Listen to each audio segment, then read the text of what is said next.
Have you ever come across an architectural anomaly and you just kind of wondered like how that managed to get there or who approved it? Well, as you can see on screen, we are going to be building one of those anomalies, even though I have been promising that we would get more into the French colonial architectural style reminiscent of the New Orleans area in the French Quarter. We are actually going to depart from that and we're going to do something just a little bit different.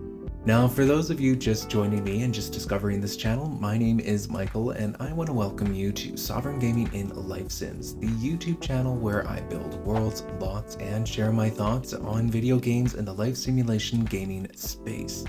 And yes, we are indeed back in SimCity, continuing to tackle that mammoth project that I've really set for myself here, as we continue to build out the world. And if you haven't already, like, my channel also has the Create a World journey on there as well. And as has been mentioned in the Create a World journey, if you are indeed seeing the speed builds, which you are now, it means that the Create a World journey is pretty much done and complete. I've got all the videos for the Create a World journey pretty much scheduled up until January, so I'm very excited for that. So that's going to be publishing from now until January, really. So I'm very excited to now actually be in the world that I've created and to start actually building out the lots, because when it comes to taking on a project like this and creating your own world in The Sims 3, half of, I would say like a good 40% or at least half of the wonder and the splendor of your world really comes from your lots and what they aim to offer here.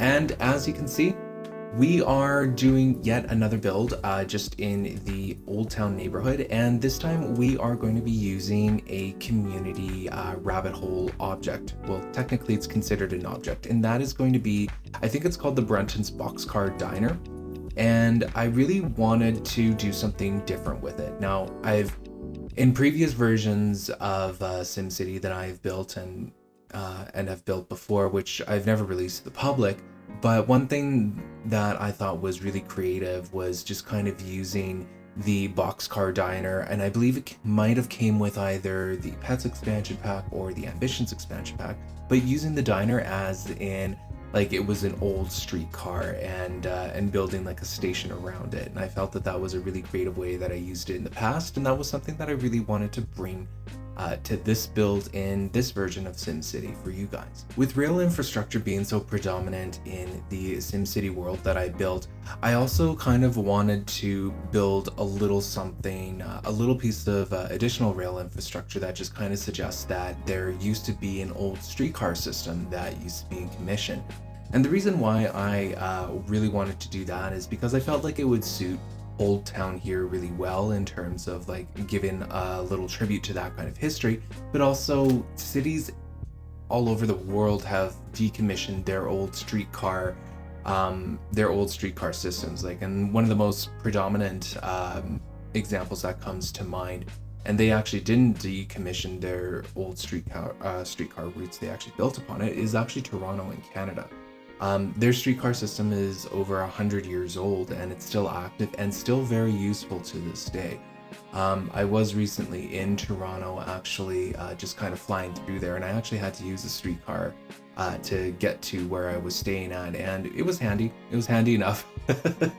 I mean, I'm not gonna like rag on streetcars, but when we take this into the SimCity context, what I really wanted to just kind of build upon with the history of Old Town and with the history of SimCity is just that there used to be a streetcar infrastructure here, and that this is kind of the last remaining piece of infrastructure that remains to this day. So SimCity actually chose to decommission their streetcars in this kind of example here. And I really wanted to tell that story of how a city has evolved and how that evolution has really trickled down and impacted the lives of everyday people. And in this case, it impacts people very positively because, and I do describe this in the description of the lot, and I pretty much outlined that due to like administration errors and due to like administration anomalies in of themselves, like the streetcar itself was bought out and actually runs as an business independent of the station, which the station is considered like a community owned asset or a city owned asset, or like the lot itself is actually city owned, but it's all protected by heritage. So it's pretty much I just really wanted to set up that story so that it's just this triangle of, being caught between a rock and a hard place for the city in terms of like what to do with it, because you don't want to destroy a piece of significant history like this. You also don't want to run somebody out of business that's actually very famous for running a really cool streetcar diner, and you also want to make use of the lot. So it just kind of becomes this wonderful conglomeration of like a happy accident. So you've got this awesome diner that sits in its original station, in its original like streetcar model.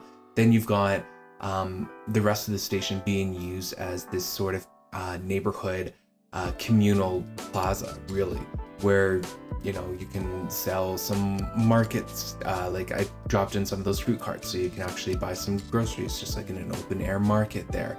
So yeah, it was something that I really enjoyed building, just to like really help to tell the story that they were really like, everybody's kind of caught between a rock and a hard place in terms of how this specific lot would continue to develop because of all of those administration red tape that just kind of ties everybody's hands, including the city. Now, I just realized something as well, is that I might have misspoke in the last episode when I was building the Pink Flamingo private venue jazz bar. And I think where I misspoke was when I said that the next build was going to be Apothecary Todd's Apothecary. Well, that's obviously not the case, because I really wanted to build the diner first, so I do apologize for that, for misspeaking on that. But Apothecary Todd's Elixir Shop will certainly be the next build. I know that for a fact, I just double checked, so I do apologize for the miscommunication there. My bad on that. Anyways, one thing that I really wanted to also touch upon when it comes to building upon the lore of Old Town and actually really paying a proper tribute to it is paying tribute to the characters of Old Town. Now, we just did like Lucille's, her bakery. We just did the Pink Flamingo, which I felt suited the Old Town neighborhood, and I also wanted to pay tribute to like an item that was admittedly kind of confusing for players. It was just like one of those quirky little things that I thought was just kind of funny to just pay tribute to. But I also wanted to name this diner specifically Friendly's, and it is named after W.C. Friendly. And I mentioned him a little bit in the Pink Flamingo, as in like he would probably be playing a jazz set at the Pink Flamingo on like Thursday nights or Friday nights, but I really wanted to properly name something after W.C. Friendly, just because he is an NPC that was in the Old Town neighborhood of the original Sims game. And what he would do as an NPC is he would just kind of go around on the lots and he would play the saxophone. Now, I don't remember if he would appear on lots with a coffee machine or an espresso machine or not. There's something kind of funky about like how it determined which NPCs would show up when, because I don't think Miss Lucille or W.C. Friendly ever showed up on the same lot, but I could be very wrong on that, and that's something that a quick Sims wiki check would help to alleviate. Anyways, the idea here is just kind of like with W.C. Friendly being such a predominant figure in the Old Town neighborhood and such, like his family and his descendants would have the idea here is just that his descendants would have bought out the last streetcar and converted it into a diner, and that they weren't able to get it off the tracks of the station, and the station was then designated a heritage building. So yeah, like I mentioned before, there's like that administrative red tape that ends up tying up everybody's hands, and yeah, so this diner is really like meant to be a dedication to W.C. Friendly. And even though it would probably make more sense that he would have visited the jazz club and naming the jazz club after him, I just kind of felt like the Pink Flamingo just kind of suited it just a little bit better in terms of like the themes and all of that. So I really wanted to offer the diner being a place of prominence and making the lot really just like this this intriguing this intriguing structure that just kind of makes simmers and players go like, why is that here? And then when you look into the history and all of it, you can see why, like seeing that it's named after a prominent historical figure held dear by the Old Town neighborhood residents, and protected by heritage. And you just kind of get this this unofficial plaza that ends up being built here. And that's also kind of why I decided to add in some junk here and there as well, kind of like, maybe at one point the city, SimCity, had an administration that tried to do something, but then there was a protest against decommissioning the old town station structure and all that. So that's really where I was going with this vision here. And the reason why I decided to place these on elevated tracks, and this is just me kind of nerding out when it comes to rapid transit, or not rapid transit, but but when it comes to streetcar systems. I'm not trying to get myself into a rapid transit argument here, but yeah, when it comes to streetcar systems, like the way that I would imagine it is that since the rest of SimCity's downtown sits just on a little bit of an elevation higher, that it would have actually extended from the central business district and then descended at this point here into Old Town. So that was just kind of my idea with that in terms of the routing, and then it would have like gone down the middle of the avenue that of Old Town that we've seen me build. So to me, it kind of makes sense in terms of like the routing in my head. But there's no way I'm gonna actually be able to build out a streetcar system here. And since there aren't any like actual running streetcars or really any public transit system in The Sims 3, it just kind of has to be suggested in terms of like what was. Like it can't actually build out an intricated system. So yeah, I really enjoy like how it all turned out. And to be honest, when it comes to the station and the actual diner object itself, I know I keep calling it an object, but it really is a community object when you work with community lots. Like the diner itself does a lot of the talking for me. It does a lot of the heavy, okay, I'm giving it too much credit here. It does like 40% of all the heavy lifting for me in terms of what I needed to actually design and decorate this little old town station as. Because the Boxcar community object does like about 40% of the heavy lifting for me, I don't have to really search for functions so much in this lot, so I can actually spend a little bit of time just kind of decorating. And the vision again is just like this, because of all the red tape just kind of tying everybody's hands, that's really a community lot that the Old Town community has just kind of taken over and just kind of made their own. So it really just becomes this nice little visiting plaza that that players and Sims can enjoy. And you'll see me add in the food truck in here, and I just wanted to make a special mention here that I am still kind of experimenting with the food truck. Technically speaking, the SimCity world will not be classified as an urban world. And what that means is that it is actually classified as a suburban world. Now, the reason why I decided not to classify it as an urban world, despite having its theme being central around it, is just because you have to go into some of the coding and all of that in the Create a World tool. And I really didn't want to test my chances after I accidentally blocked myself out of the edited game mode. So I really didn't want to test my chances there. And I also didn't want to like go into the WordPad and find the code and all that. I didn't want to take that chance. I wanted the world to be playable.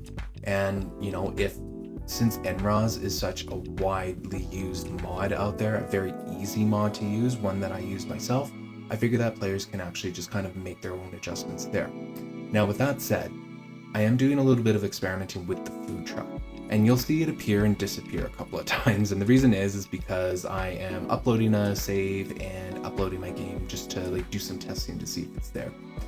When I place it on the lot and it actually appears, it does stick around enough for me to send a sim to go order some food. Now, it does disappear after I, save the game and then reload it. So, I've been reading, I did download the food truck from the mod The Sims. And I might just drop that link below as well in the description box for those of you that are curious about it. And to me, like it seems like it works, but I think that one of the notes in there is just that you needed to have like 4 of these different food truck parking lots in order for it to actually spawn properly or to run properly in your game. I clearly don't have that right now.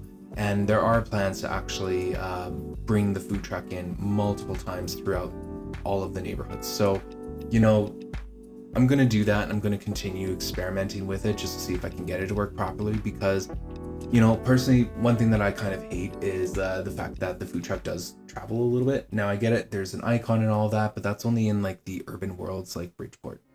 In this one, I don't think that I'll get the icon. It'll just kind of appear and disappear whenever it wants to. That's fine and everything. But in my opinion, I wish that the object from Mod The Sims just kind of worked as a permanently parked food truck, because I would imagine that there are food truck fleets out there that send several trucks to several locations in a city. So, you know, I'm not trying to complain about an item that was really well made and all that, but I just wish that that function was there. And that's going to be why you're going to see that food truck appear and disappear. But don't worry, I'm going to add some more food truck stops throughout. And if, you know, after I get to the 4th food truck stop and it just doesn't seem to work, I'll probably go back and edit these and edit them out of the lots, because I don't want to give players like a glitchy thing. Actually, you know, now that I'm saying it out loud, I'll probably upload these lots eventually without the food truck parking space included at all, just because I don't want to add in an object that players don't necessarily want to have in their games. Now, of course, I'm not going to upload it vanilla because there's a lot of store objects that I've used and whatnot, but that is kind of the plan going forward. With all of that said, we are coming to the end of the episode here, and next episode will definitely be the Elixir Shop one. I'm very excited to share that one with you guys. Since I feel like I do a really good job with it, and it doesn't feel as, oh, it's so hard to say. It feels like with this build, I didn't have to try so hard because a lot of the themes and a lot of the objects here really did a lot of the work for me. But in the next build, I actually feel like I did a really good job on that one. There's a lot more storytelling to it, and it just makes an old town a whole lot more interesting when we get to Apothecary Todd's little elixir shop build. Now, I am going to end off the episode here. Please stick around for the tours. I certainly have tours on the way if they're not playing already. And I just wanted to say thank you so much for watching. And if you've been enjoying this series, if you've been following along with the SimCity project, then feel free to like this video and consider subscribing if you haven't already. Anyways, I just wanted to say thank you again for watching. Thank you for sharing your time here with me. There's so many things you could be doing, and you decided to choose this video, so I really do appreciate that, and I wanted to let you know that I certainly do appreciate it. Sorry to repeat myself there, but thanks again for watching, and have yourself a wonderful day.